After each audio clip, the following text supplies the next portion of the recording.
சென்னை உயர்நீதிமன்றத்தின் உத்தரவால் அரசு துறை சார்ந்த திட்டங்களில் முதல்வரின் பெயரை பயன்படுத்துவதில் சிக்கல் எழுந்திருக்கிறது. தமிழக அரசு திட்டங்களில் முதல்வர் பெயர் பயன்படுத்தப்படக்கூடாது என்று சென்னை உயர்நீதிமன்றம் உத்தரவிட்டுள்ளது.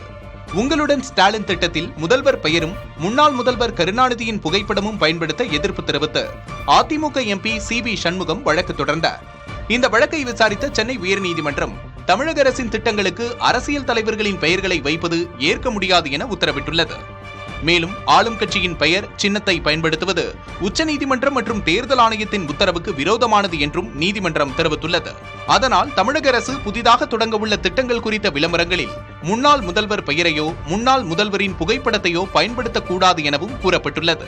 அதே சமயம் உங்களுடன் ஸ்டாலின் திட்டத்தை பயன்படுத்துவதற்கு தடை விதிக்க கோரி அதிமுக அளித்த புகாரை தேர்தல் ஆணையம் விசாரிக்க இந்த வழக்கு தடையாக இருக்காது என்றும் தலைமை நீதிபதி அமர்வு தெளிவுபடுத்தியுள்ளது.